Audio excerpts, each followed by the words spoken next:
नमस्ते दोस्तों। जब भी हम भगवान श्री कृष्ण का नाम लेते हैं, हमारे मन में उनकी एक मनमोहक छवि उभरती है।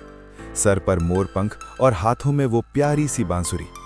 लेकिन क्या आपने कभी सोचा है कि कान्हा को ये बांसुरी मिली कैसे और क्यों उन्होंने एक दिन इसे तोड़कर फेंक दिया था?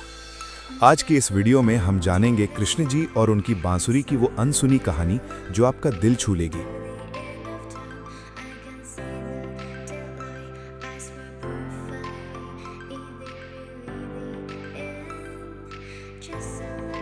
कहानी शुरू होती है द्वापर युग से। जब भगवान विष्णु ने कृष्ण रूप में अवतार लिया तो सभी देवी देवता उनसे मिलने धरती पर आए। भगवान शिव भी अपने प्रभु से मिलने गोकुल पहुंचे, लेकिन वो खाली हाथ नहीं जाना चाहते थे। महादेव ने ऋषि दधीची की हड्डियों से बनी एक दिव्य लकड़ी से एक सुंदर बांसुरी बनाई। जब वो कृष्ण से मिले तो उन्होंने ये बांसुरी उन्हें भेंट की।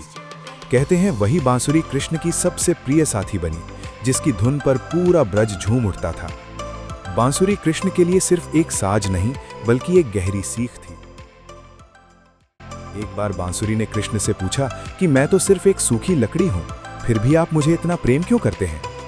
कृष्ण ने मुस्कुराकर कहा, क्योंकि तुम अंदर से पूरी तरह खाली हो। तुम्हारी अपनी कोई जिद या राग नहीं है।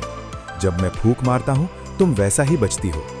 यह हमें सिखाता है कि अगर हम भी अपना अहंकार त्याग दें तो ईश्वर हमारे जरिए अपनी लीला रच सकते हैं।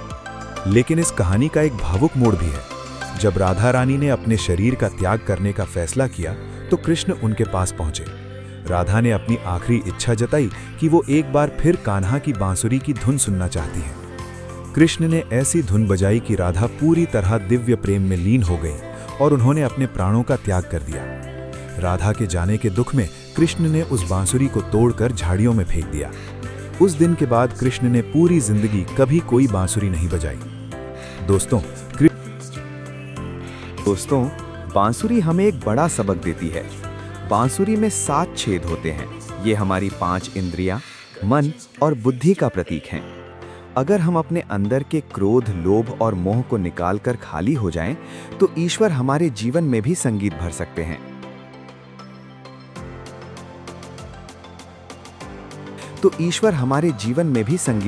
हैं।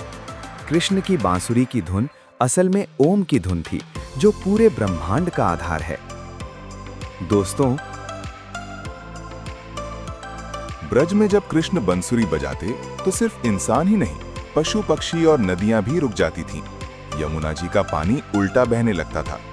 कहते हैं कि जब कृष्ण रास रचाते थे तो हर गोपी को लगता था कि कृष्ण सिर्फ उनके लिए बजा रहे हैं। एक बार राधा रानी ने बंसुरी से पूछा, हे बंसुरी, तुमने पिछले जन्म में कौन सा पुण्य किया जो तुम हमेशा कान्हा के होठों से लगी रहती हो? बंसुरी ने बड़ी सुंदर बात कही, मैं अंदर से खाली हूं। कृष्ण जो फूंक मारते हैं वही मेरा स्वर है। मैंने खुद को उन्हें सौंप दिया है।